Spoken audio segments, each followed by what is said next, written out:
കണ്ണൂർ ശമ്പള വർധന ഉൾപ്പെടെ ആവശ്യപ്പെട്ട് കണ്ണൂരിലെ സ്വകാര്യ ആശുപത്രി നഴ്സുമാർ നടത്തുന്ന അനിശ്ചിതകാല സമരത്തിൽ സംഘർഷം. സമരം ചെയ്യുന്ന നഴ്സുമാർ കോയിലി ആശുപത്രി സൂപ്രണ്ട് ഡോക്ടർ പി.കെ. ഗംഗാധരൻ നായരെ മണിക്കൂറുകളോളം ഉപരോധിച്ചു.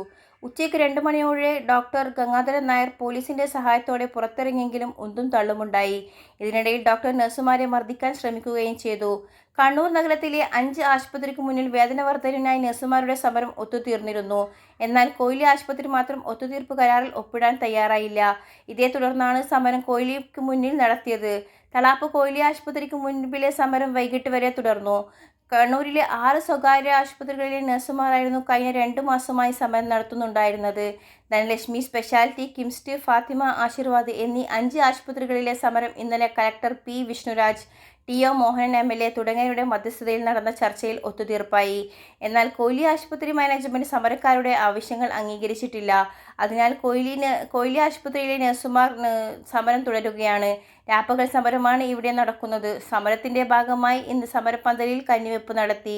സംഘർഷം ഒഴിവാക്കുന്നതിനായി കണ്ണൂർ ടൗൺ പോലീസ് സ്ഥലത്തെത്തിയിരുന്നു.